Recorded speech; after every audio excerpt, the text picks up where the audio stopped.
Great to see everybody here tonight. We have another one of those large, intelligent crowds. Obviously, since you're here, go ahead and be seated if you're standing. Stay seated if you're not. Okay. So I'd like to welcome everybody in here at the headquarters and also online. Welcome you to another episode of the Peaceful Solution Character Education Program Teacher Certification Course. And see some familiar faces here, a few that aren't usually here, and but it's great to see everyone that is here. We've been in the responsibility manual now for a little bit of time. This is the last one in the 5 of the intermediate series.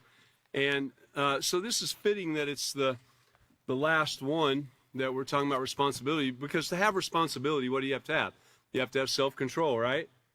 You have to know what character is and how it's developed. You have to be willing to accept people. You have to accept yourself. You have to show respect to yourself and other people also. So all of these things come together and work synergistically together. I like to use that word sometimes. It kind of explains it. To make us a responsible person, a person of integrity, right? So let's go ahead and look at Lesson Plan 5, page D in our responsibility unit. And for those of you online, you can look at the drop-down menu. Let's see if you're on the app on a phone, you should be able to see it near the very top or near the very beginning of it, and be able to pull up that particular book. If you're on a desktop, you should be able to find the drop-down menu and choose at that time too. And you can download each one of those books and have them right there ready on your computer all the time. So go to work on that. If you have any problem with it, feel free to call in. I'm sure someone can help you with it. But let's look at Lesson Plan 5, page D at the very top. Now, we've come this far. On the previous page, we started out with the first and second procedure. We're in the third procedure right now. And it actually says on that page, have students turn to section, and here we are at the very top, maintaining a responsible character, which we have done. We've done a introduction, and the first page 78, maintaining responsible character, talking about self-control. Today, we're going to be going to pages 78 through 80, and we're not going to be taking turns reading the text at this time, but I'll do that for you. And emphasize that consistently making right choices to be responsible requires discipline. So that's one of the things we're going to try to emphasize during this time, is that when it's done, you should be able to look at the things that have been brought forward with any additional items, articles, personal situations or examples, and showing that consistently, all the time, making right choices to be responsible requires a thing called discipline. So, just looking at page, we'll be on page 79, but looking at page 78 for a real quick review. Maintaining responsible character is much like maintaining a car. You've got to change oil, occasionally spark plugs, check the air in the tires, this type thing. You've got to do these things and maintain that car to expect it to be there for you when you go out in there and jump in and take off. I mean, if you're not doing those things, it's much like not putting gas in the car. It's not going to go anywhere. And eventually it's going to break down on you, and it's the same thing with character. If you're not maintaining your character, putting it to use every day, practicing, developing these positive character traits, then it's not going to benefit you to have this book sitting on your shelf. I mean, really. And the main ingredient that we need to remember about building a responsible and maintaining responsible character is, of course, self-control. Without self-control, you can't have discipline. Without self-control, you can't respect anybody. Without self-control, you got to have self-control. It's the foundation of a great moral character. It's like the foundation of a house. You have to have self-control. That's all there is to it. Now, do you practice it perfectly all the time? Do I? No, not all the time. We make mistakes. All of us do. And, I always like to mention this. Don't kick yourself too hard. Leave yourself a little room to grow. You know it's going to occur. It's nothing new that I've told you. Everyone here has made mistakes before and bad choices too, which wasn't a mistake. It was actually a bad choice. Everyone's done it. And so, you know, we look at it, we might give it one or two kicks there and then stop and realize that kicking is not going to help. What will help is us to, you know, pull our bootstraps up and go to work again on it, you know. That's what works. No matter how bad you think you've done. And even if you've done something that drug on for, you know, weeks or months or what have you, it's never too late to stop and start practicing self-control and discipline, and then trying to build a more consistent behavior, a more consistent pattern of developing this positive character. Remember, everybody does it, man. You know, you just got to forgive yourself and get going. Okay, so let's go ahead and look at the top of page 79. And this is chapter 5 in the responsibility unit, page 79. I'll just start out. C is for consistent. And to be consistent is to think and act in the same manner all the time. The same manner all the time. Wow, all the time. Not some of the time, not just because you got emotional and decided to fly off the handle or something, but doing it all the time. And that's why we have to guard against those emotions. That's why we have to guard against the influences out there. That's why we have to guard against peer pressure. We've got, you know, it's a constant thing. This is not, it's not something that goes away. This is every minute of every day we got to work on these things. I mean, I don't know what to tell you. But as you do it, it seems to become a little bit less work along the way and becomes a little bit more of a consistent pattern or a habit.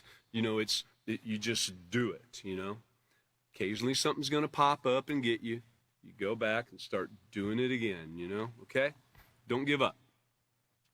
So consistency is another important trait. Notice consistency is one of these traits.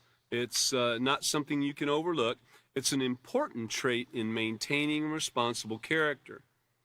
For example, and we're going to have this example of homework and chores and all, but this applies to everything. For example, if you start your homework and chores at the same time every day, you are being consistent. If you only do them when you have nothing else to do, when you feel like it, when you have to do it, when it's too big of a mess and you just got to do something or whatever, if you do it only then you're not being consistent. Consistency. You are consistent only if you display the same characteristics at every opportunity presented to you. Now, isn't that interesting that it said an opportunity? Anybody got any idea? I just want you to think about it. You don't have to yell it out or raise your hand or nothing like that. I want you to think about that word opportunity and why it says that right there at that point. I'm going to read it again. You are consistent only if you display the same characteristics at every opportunity presented to you. Well, now what do you think? Someone's going to come up to you and say, hey, I'd like to present to you this opportunity to practice this character trait. What do you think? Is somebody going to do that? No. What they're going to come up to you and do is come up and accuse you of something or kick you or call you a name or spit out in your face or do something that can get you kind of, that if you're not careful, it can get you angry, frustrated, and fly off into a fit of rage to where you don't even know what you're doing or what you're talking about, right?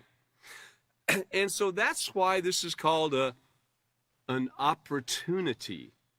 And I think we've mentioned this before, that we should look at everything as an opportunity. Just like I left my ringer on to give you an opportunity to hear it ring so I could remind you to turn your phone off like I'm fixing to do right now. Thank you. And so that gives me an opportunity to be more consistent at turning this off before I come up to teach class, right? Because next thing is I'll be getting a call from somebody that should be here and isn't here. So, but at every opportunity presented to you. So you have to keep in mind that when you're practicing building and developing a positive character, that anything that comes your way that is a little less than pristine, you know, it's not quite perfect, that challenges you, that's an opportunity for you to show how you've grown.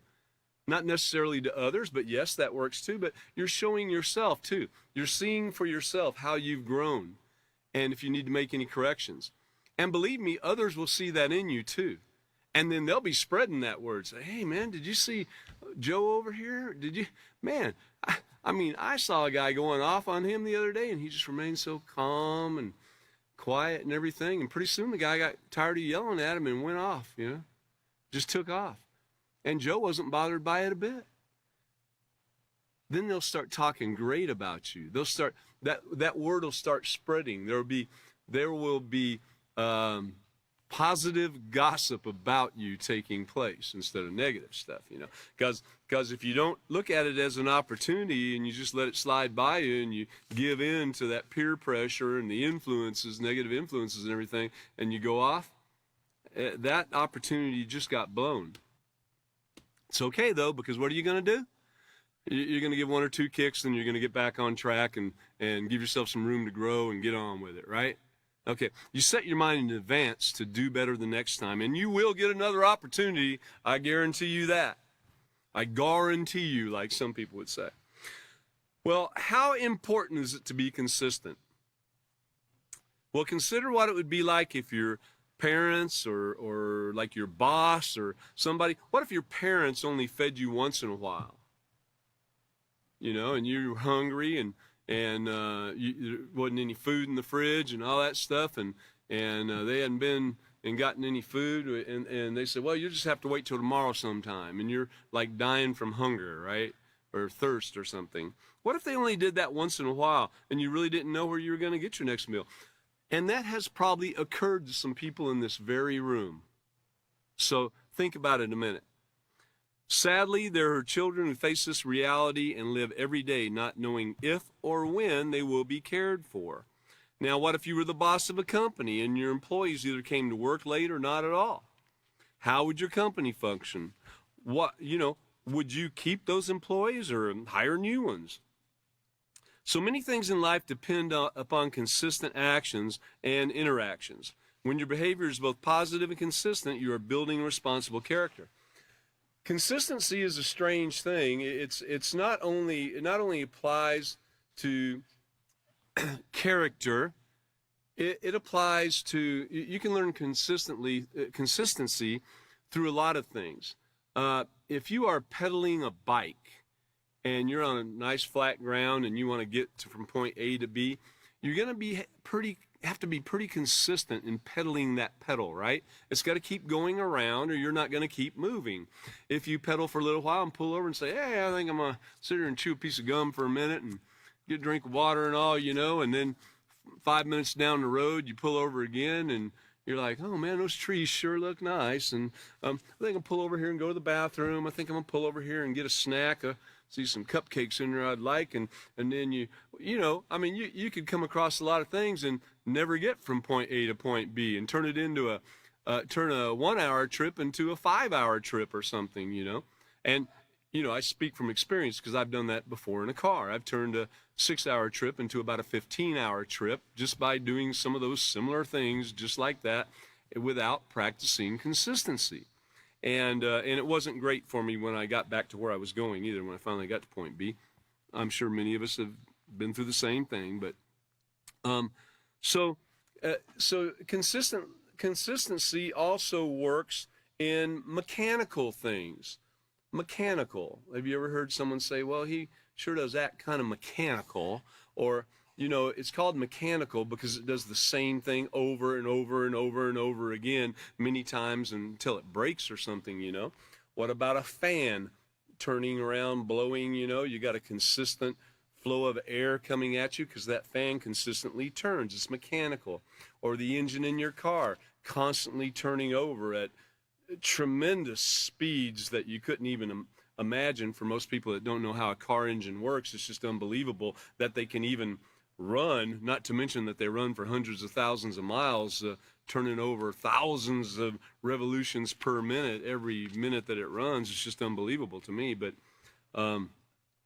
so these things have to be consistent, though. That's how they work. And so for us, being consistent is doing that same thing day after day after day.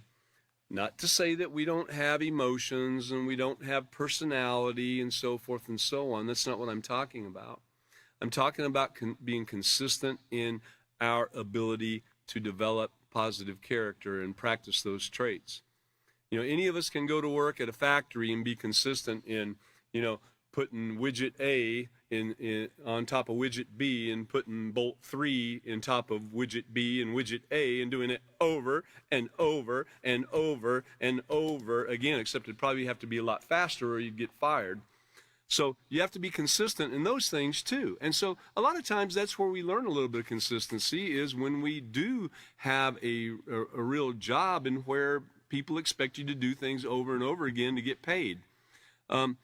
But so in our personality, we are pretty consistent there most of the time, because we like what we like and we like the colors we like and all that stuff, and it doesn't change too much along the way. Occasionally it does. But character, we want to build this positive character, and we want to display those characteristics at every opportunity that comes our way, remembering what an opportunity is. A lot of times it's a challenge, and we call it an opportunity, because it is. So consistency. Here, I've got something here to show you. It's not what we do once in a while that shapes our lives. It's what we do consistently, all the time, over and over again. Now, let me caution you on that, though. Because if one of the things that we consistently practice, you can look at the overhead there, if one of the things that we consistently practice is procrastination, we might want to stop consistently practicing that thing and not be consistent about it. We want to get rid of it, right? You know, one of the most popular things they used to say was, you know, I like to put off till, or why do today what you could put off until tomorrow? You know, that was a popular saying, right?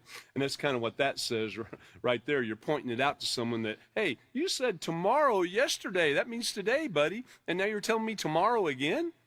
Okay, so, and maybe, you know, might be we've been guilty of those things at some time. I know I have. I mean, you know, was it done on purpose? Nah, not really. But I wasn't being consistent in my conduct. So then we move down to discipline. What comes to your mind when you think about discipline? Just think about it a minute. Might be to some young people, they might think, oh, well, it means I've got to stand in the corner or get a spanking or something. You know, I'm being disciplined. You know, well, that's one thought. Others might think that it is a way of conduct that, once again, consistence, that you do over and over and over again, and you are disciplining yourself, using self-control, of course, to get to a certain point. I know some people who are so disciplined, and I know a little bit about cars and some people that mess with them, and I know some people that are extremely disciplined in the way they take care of their car. They have made it, they have been so very consistent in how they do things. It took discipline in order for them to do that, and it took self-control to discipline them to be consistent in doing those things, and their cars last like forever.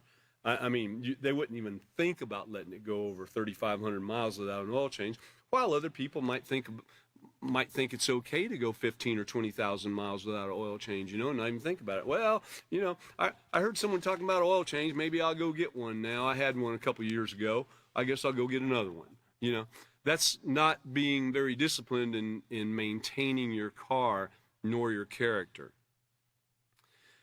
To be disciplined is to follow a specific pattern of behavior until it becomes a habit and normal part of the way you behave.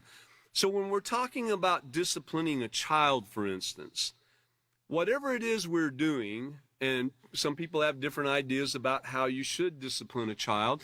I might say that the peaceful solution, if you use the peaceful solution carefully in disciplining a child, it will work better for you. In fact, we have a parenting manual, which many call the childhood manual. You know, you don't get an owner's manual when you get a child. You get one when you buy a car, or when you buy a new car anyway. Sometimes they're not in a used car. Sorry. But when you have a child, there's no manual, so to speak, except the Peaceful Solution Character Education Program Parenting Manual. And you should get that, and you should check that out. And that will help you learn how to help a child behave in a way that is habitually positive instead of habitually negative. It can help you from the very start, even before the child is born. So becoming disciplined requires both self-control and being consistent. Okay?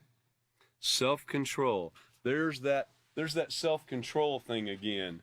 You know, self-control, it seems to pop up in everything that we do, right? In everything that we're involved in. It doesn't matter what it is. You know, you could be involved in something negative, something positive, but self-control tends to pop up when you least expect it. Let me get that straight there.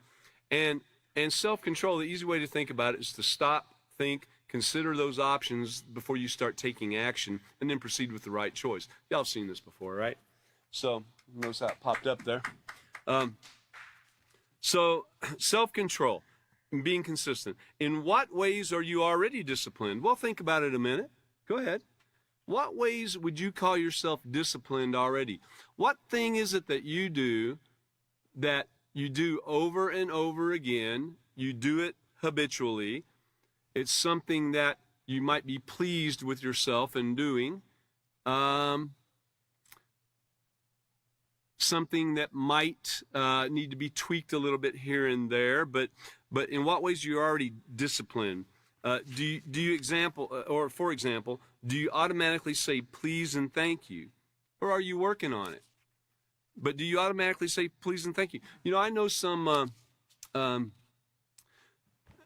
people that occasionally, well, not just occasionally, it's pretty much everyday basis, there are sometimes people are requesting for work to be done in certain areas and on cars and everything. And when that work is finished, the person relaying the message, you know, pretty much, I mean, really, I would say 99.9% of the time, there's a big thank you at the end of that once you respond to them. Thank you. You know, thank you, consistently. Or can you please check this out? You know, it's there most of the time. And it makes me think about how, you know, it's a positive influence. That's positive peer pressure. And it makes me think about how I can do better at the same thing. I'm not 99.9% at it yet, you know, trying. But, I mean, I'm sure I'll get there sooner or later.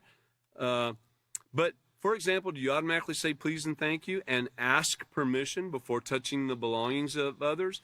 And what's it called if you touch other people's belongings without asking? You can say what it is if you want to at this point. It's stealing, right? That's what it is. It's stealing when you touch other people's belongings without asking them first. That's what it is. So, and you know, we've learned through, especially if you're my age, we've been through a lot of things and learned the negative way of doing things and thinking, oh, I see a pen laying there, we can just go grab it and use it, you know. But that's not true. It's not ours to use. And so you've got to be disciplined. You have to have yourself disciplined, practicing that self-control when you see something that looks that simple, like, oh, what's it going to hurt? You know, who cares? What's it going to hurt? Oh, he won't care. I don't need to ask him. But you have to be disciplined to use self-control and be disciplined not to mess with that, not to do that, knowing that it's wrong. So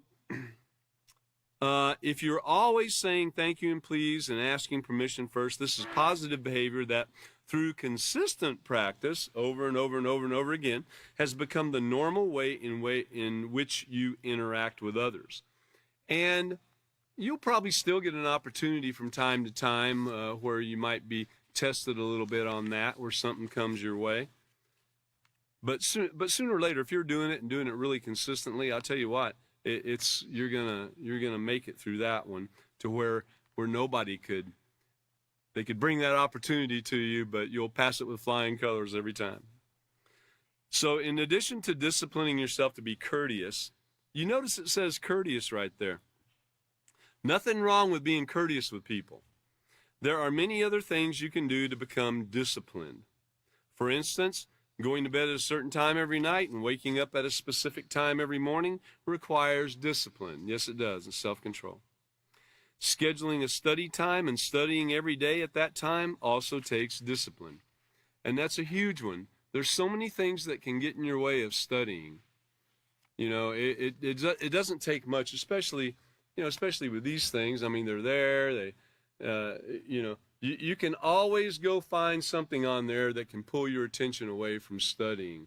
You're going to check the latest news, breaking news. You're going to check the latest this, the latest that. You know, and you get involved in stuff sometimes that you really don't want to be involved in, or you see something you really didn't want to see, read some stupid news article and you realize that, man, that's false. That's not even real. What a waste of time. So going to bed at a certain time every night and waking up a specific time every morning requires discipline. And I remember David Hawkins during the Peaceful Solution one-day event that we had here. He mentioned this very thing. He was talking about cell phones and devices and so forth that can pull your time away from you and spend a little bit of time on it. And he had some really great ideas on how to control that. So scheduling a study time and studying every day at that time also takes discipline. Is it easy to become disciplined? Well, the answer is no, it's not. Once again, this is where developing self-control is extremely important, because to become disciplined, you must consider the advantages and the benefits of what you need to do. So you're stopping, you're thinking, and you look at the benefits, the rewards, the consequences, and everything of what your action might be. So you consider the advantages and benefits of what you need to do, and then you must do it, oh man, there's that word again, consistently, until it becomes a habit. Consistently. So I did want to point out something there that we mentioned just a moment ago about this, but look at the overhead. So discipline and punishment. There is a difference there. Discipline and punishment. Those are two different things. Some people think that discipline is punishment, but it's not. When you're disciplining somebody, you're going back to page 79 up towards in the first paragraph, what you're doing is helping them to learn to follow a specific pattern of behavior until it becomes a habit and the normal way that they behave. You're helping get them disciplined. Now, children need a little work on that. Sometimes, they've got to really put some thought into it. We as adults should be able to think about these things without getting our hand burnt or without getting our toe stubbed or a car falling on our head or something for us to, realize, hey, I don't need to do that anymore. You shouldn't have to go through that. You shouldn't have to experience those things. That might be you could listen to somebody else's examples, their stories that they've had about certain things that occurred, so you could change your ways. And here's another thing. Discipline and consistency is used in a lot of things. I wanted to show you this because I thought it was kind of neat. Discipline and consistency, that's the keys to faster running and healthier eating. So you young men that want to run faster, there you go. Discipline and consistency. And for those of us that want to eat healthier, and I know everybody in here that I know would love to eat healthier. Is that right? And I know that most of us in here are very concerned about our health because that's part of being a responsible person And part of what the Peaceful Solution Character Education teaches is that we don't partake of risky behavior. We don't partake of gorging ourselves on just trash that's going to ruin certain parts of our body that, are irreplaceable. We don't, some people think they're replaceable, but they're really not. So look at that one more time. Discipline and consistency, the keys to faster running and healthier eating. Okay, there you go. So discipline can be used in a lot of ways and in a lot of things. Now, if you turn to page 80, page 80, responsibility and discipline go hand in hand. Discipline sometimes requires, one, sacrifice, to do without one thing in order to gain another. I know people that have never sacrificed anything, or it would seem, in knowing them all their lives, it would seem that they got everything they ever wanted, seemed that they have everything they ever needed, and they really didn't have to put forth any sacrifice, much of any, even parents telling them, no, you got to do your homework first before you go here, do that, whatever. And then they become adults that don't know what sacrifice is and how to look at something that they'd like to get, in a physical manner or material thing. They look at it and say, I'd like to get that. I could use that and really need it. But they don't make that sacrifice to do without something else in order to get that thing, and they don't even have a clue on how to do it. But sacrifice is to do without one thing in order to gain another. Delayed gratification goes right along with that. Postponing your reward for a later time. One of the things that I know some people that felt like they could, get out of high school and go to college and so forth and get a great job and that type thing, they did delay their gratification to a certain degree of going out and getting a job so they could go and learn some more things. Now, whether it helped them or not, I don't know. Some, I think it did. Some, it probably didn't. But nevertheless, the delayed gratification, I myself really wanted to go out and work and do some things with my hands and build and so forth and so on. And so I didn't really look at that thing. When you get older, you look back and say, hey, maybe I could have done it a little differently and put aside this, working on cars just for fun, and actually gone and done it to learn a little bit more and get paid and learn consistency in working on them and so forth, and getting involved in something beneficial rather than something that was going to go by the wayside, working on hot rods and race cars and stuff. It's just really, really kind of useless when you sit back and think about it when you get older. So then there's the determination, the act of never giving up once a positive decision is made. Okay, well, that takes that self-control and discipline. It takes all these things. They go hand in hand to be determined and never giving up on once that positive decision is made. Now, along the way, if someone points out to you, and after much studying off, it looks like you have made a negative decision instead of a positive one, then you might want to look at that really hard, and then with much counsel, switch over. You decide, wait, this is the positive move. I've been doing it wrong. Switch over to start doing it right. That's something to think about. And by that, I don't mean that you should hesitate in changing to something positive. If you know it's positive, by all means, go for it. Change from that negative behavior. I can tell you, I know, to me, there's a lot of people still around these days that smoke cigarettes and so forth. And to me, if someone's trying to benefit their health and have a very positive be a positive example to others on the same thing and how to practice self-control and everything, they would probably give up that particular habit, and it's not only because I did. I did because I wanted health, and so that's why I gave it up. And anybody can do it, really. I'm not harping on anybody. That's just something that came along with discipline and self-control and consistency and, being positive and so forth, Excuse me.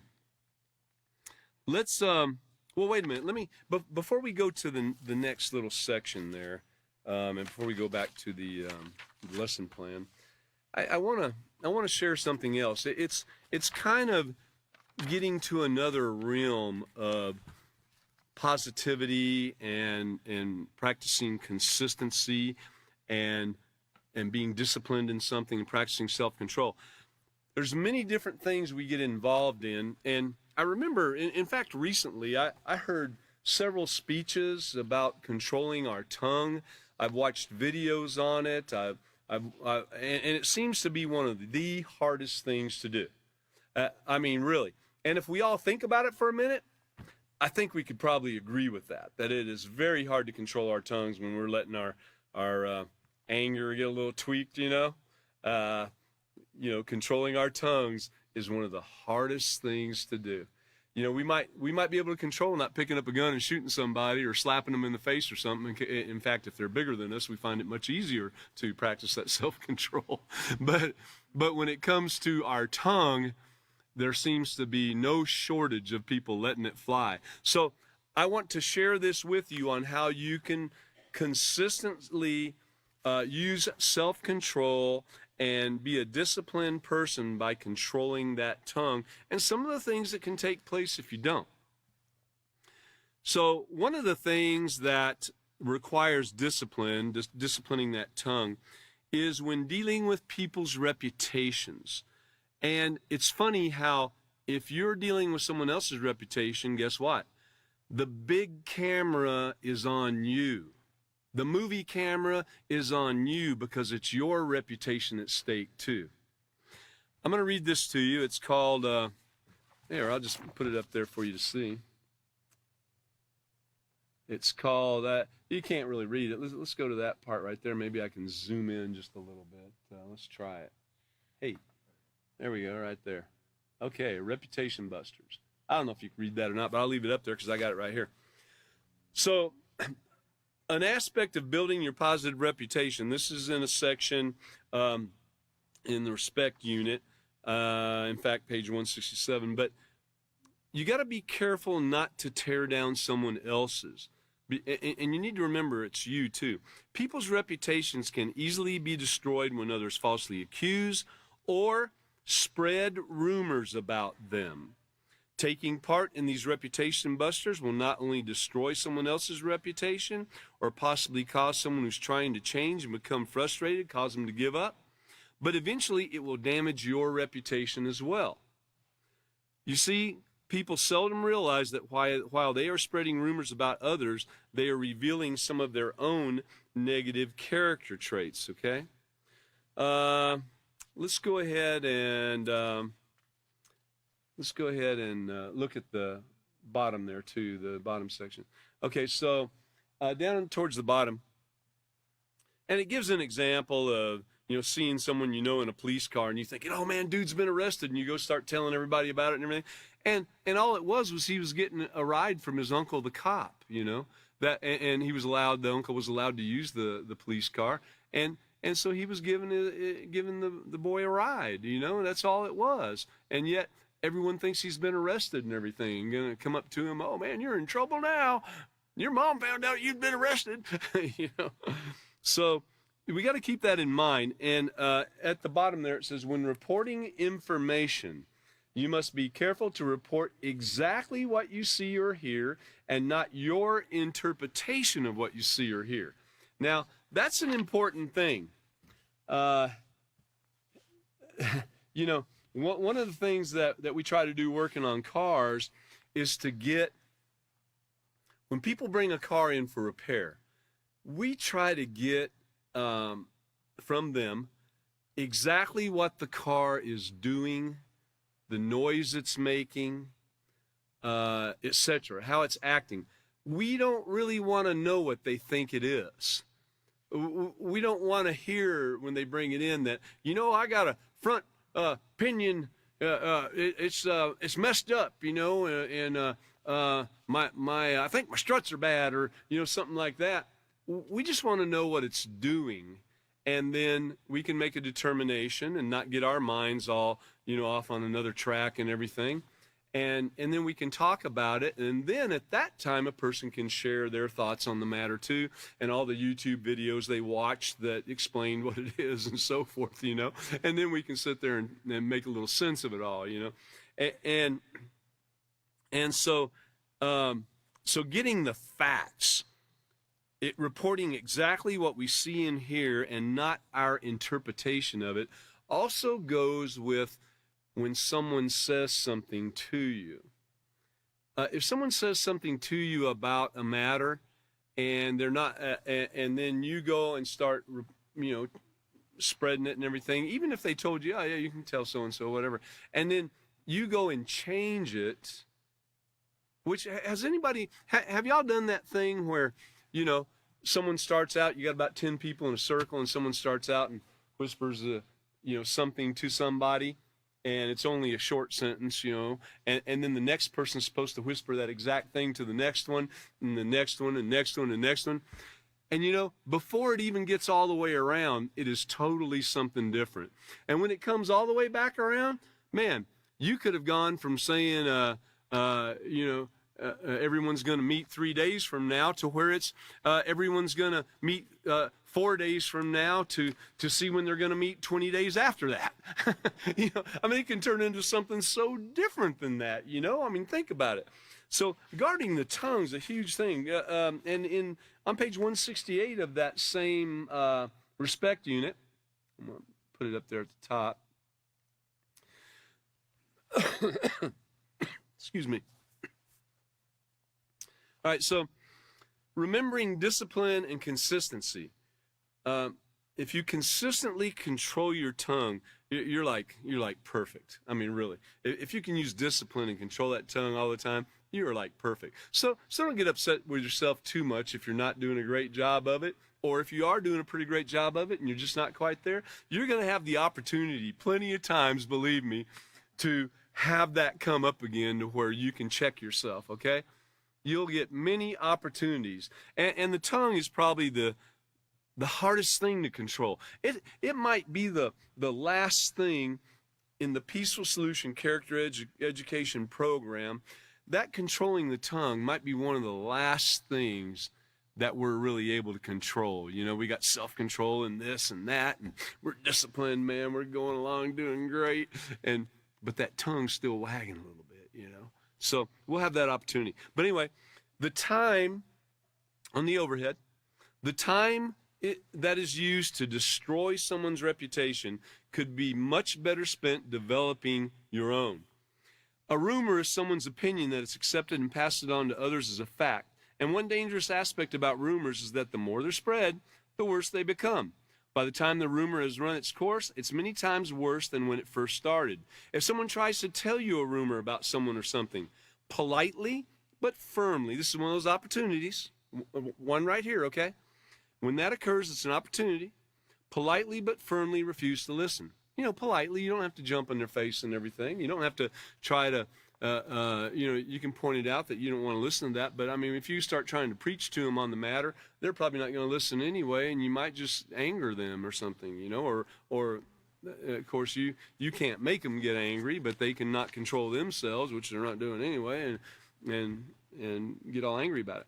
Gossiping is to spread false accusations, rumors, or even facts about others. Now, there is a thing called positive gossip, spreading some positive things around that you've been permission to spread, given permission to do. But telling something that's even true about someone with that person's consent is gossiping. And even something like you tell your best friend your sister's getting married. Next day, your friend tells everyone at school. And how would that make you feel? And of course, your sister's upset. Everyone's upset. But look at that quote right there. Always put your brain in gear before opening your mouth. Well, that goes right back to self-control and the STOP acronym and the Peaceful Solution and everything we teach. Straight talk. Let's scoot on up there a little bit. To avoid damaging someone's reputation and ultimately your own, think about everything before it comes out of your mouth, especially if it concerns someone else. Before you speak, stop and ask yourself, is what I'm about to say likely to damage someone's reputation? Is it gossip? Is it false accusation? Why would a person even do this? Are they trying to gain some kind of advantage over the person they're giving this information to? Like they have all this information that their brain is so large or something, and they're doing this so they can look big in someone's eyes? Well, that's being prideful and everything anyway.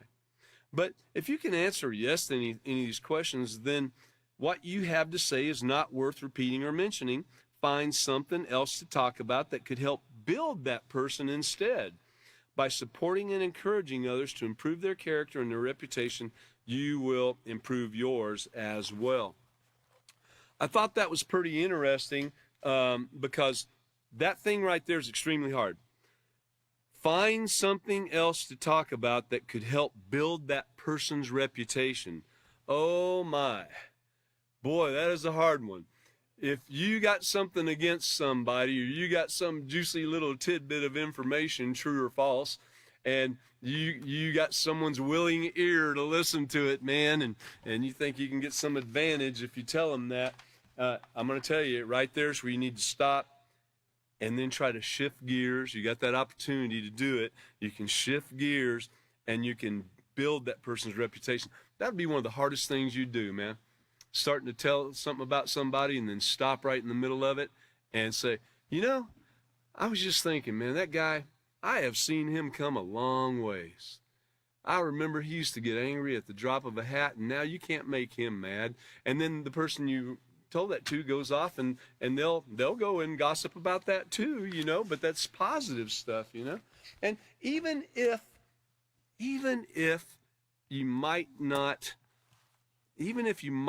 know anything positive to say about the person and so upset, it would be better to keep your mouth shut and not say anything than not to say something great. In fact, I think that's, you know, one of the old sayings that is passed around. I think, in fact, the author, I think his dad told him, you know, it's if you don't have something great to, the author Israel Hawkins, his dad told him, if you don't have something great to say about somebody, then don't say anything.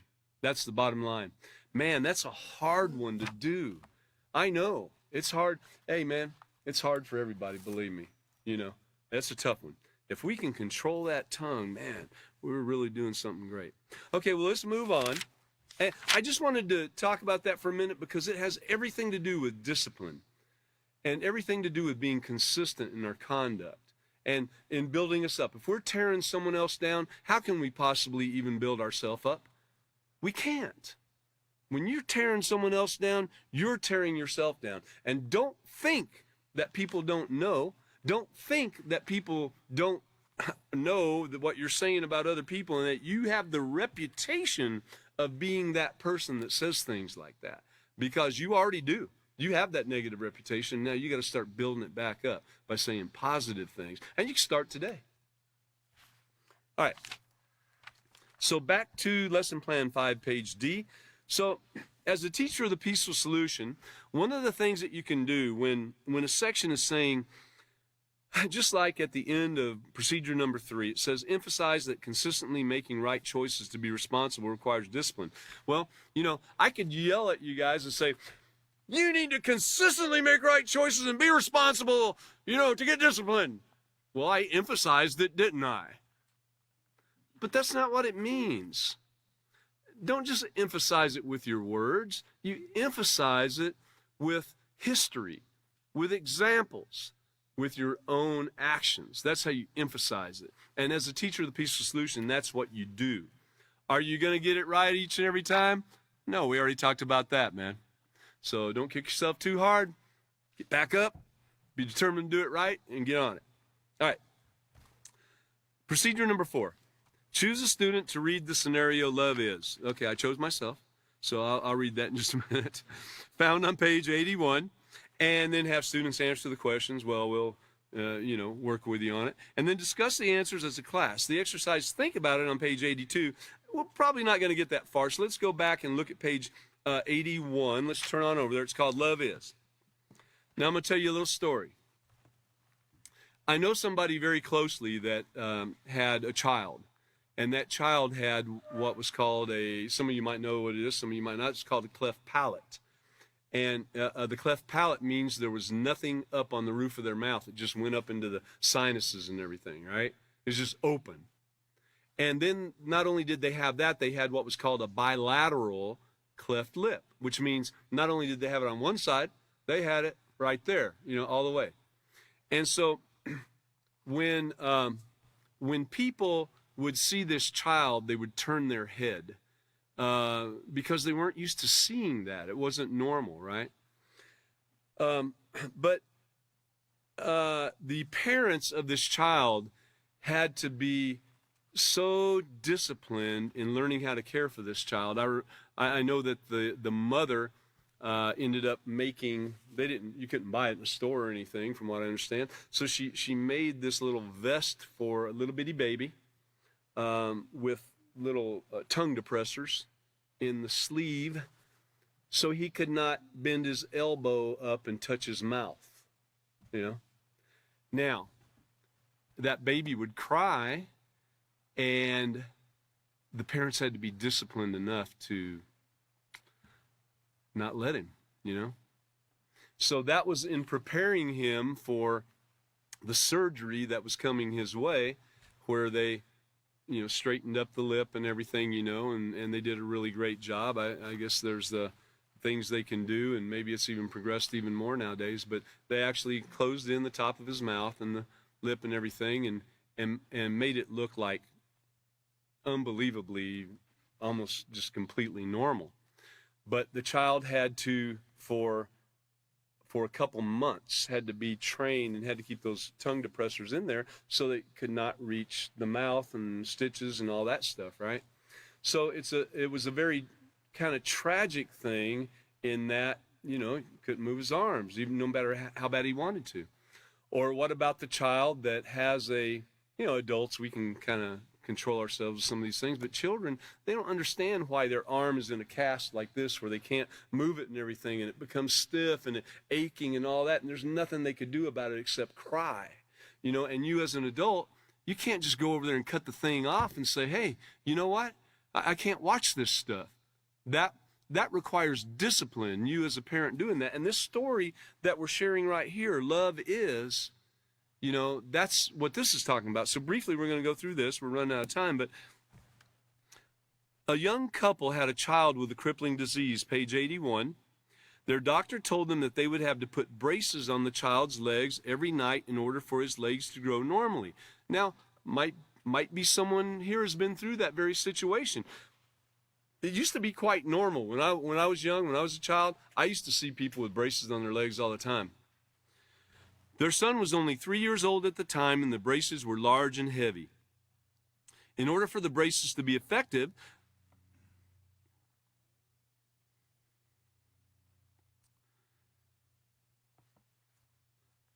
they would have to be tightened onto his legs. So the little boy grew to fear those braces. They were heavy, uncomfortable, and when they were tightened, it caused discomfort. When night approached, he would try to hide and would beg his parents, not to put these braces on. So seeing their son in such distress, they too would cry. But they never missed the night of putting on the braces. Whew, that's discipline. Because they were disciplined enough to do as they had been instructed, their son grew into a healthy young man who walked without even a trace of a limp, and the son was rewarded because of his parents' discipline, no matter how hard it was for them. So, did the little boy's parents have self-control? Yeah, you bet they did. They continued to put the braces on their son every night, even though they knew it was causing him pain and discomfort, but they knew they had to. Otherwise, he would be with this the rest of his life. So in what way were they consistent? Well, they didn't miss a night putting on these braces, and they did it consistently. How were the parents disciplined? Well, and remember, discipline You can look at it as punishment or discipline. And being disciplined is not punishment, okay? How were the parents disciplined? So they weren't being punished, though it might have been seen as punishment, but they consistently did as they were instructed. How were the parents and their son rewarded for their responsible actions? Well, the son was able to grow into a healthy young man who walked without even a trace of a limp, and his parents were rewarded by watching him grow healthy and strong. And so this story really does portray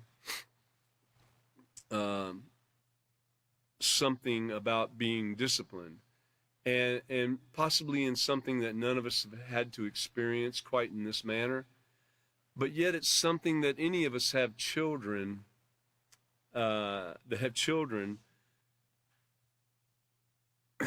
to understand that in disciplining a child, and remember discipline, helping them learn to behave themselves in a habitual way of proper positive character, helping them with that. We discipline them to that.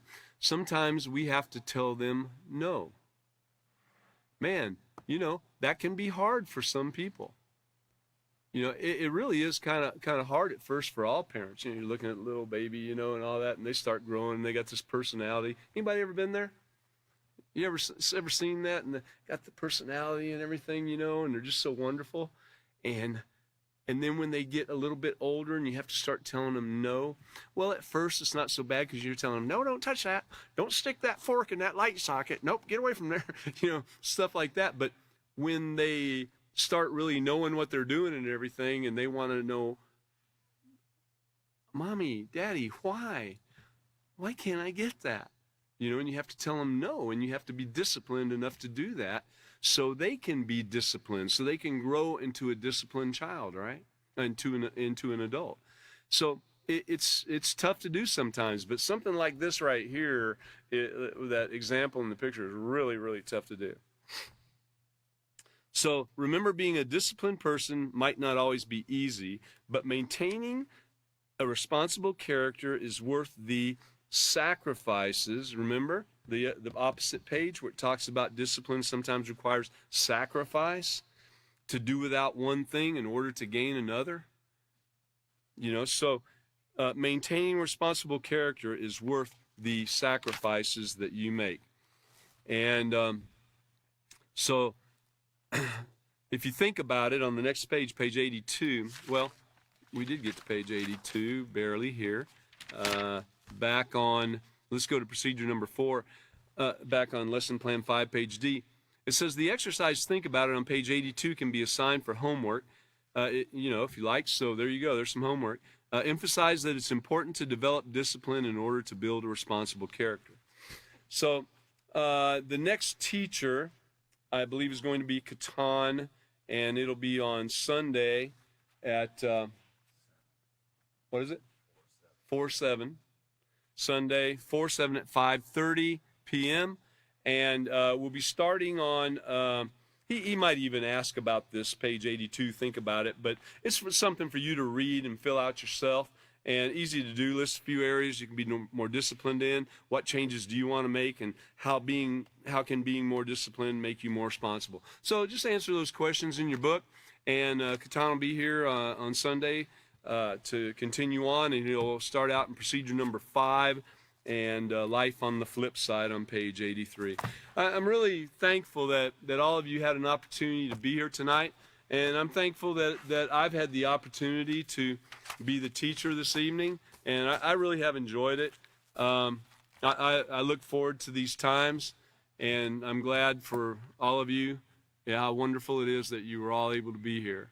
And continue taking these books off the shelf and checking them out, okay? And let's be responsible. Let's be disciplined and consistent in our actions. And finally, the last thing we'll learn is controlling our tongue. And if we can do that, all of us included. I'm not leaving myself out on that by any means. So thank you for coming.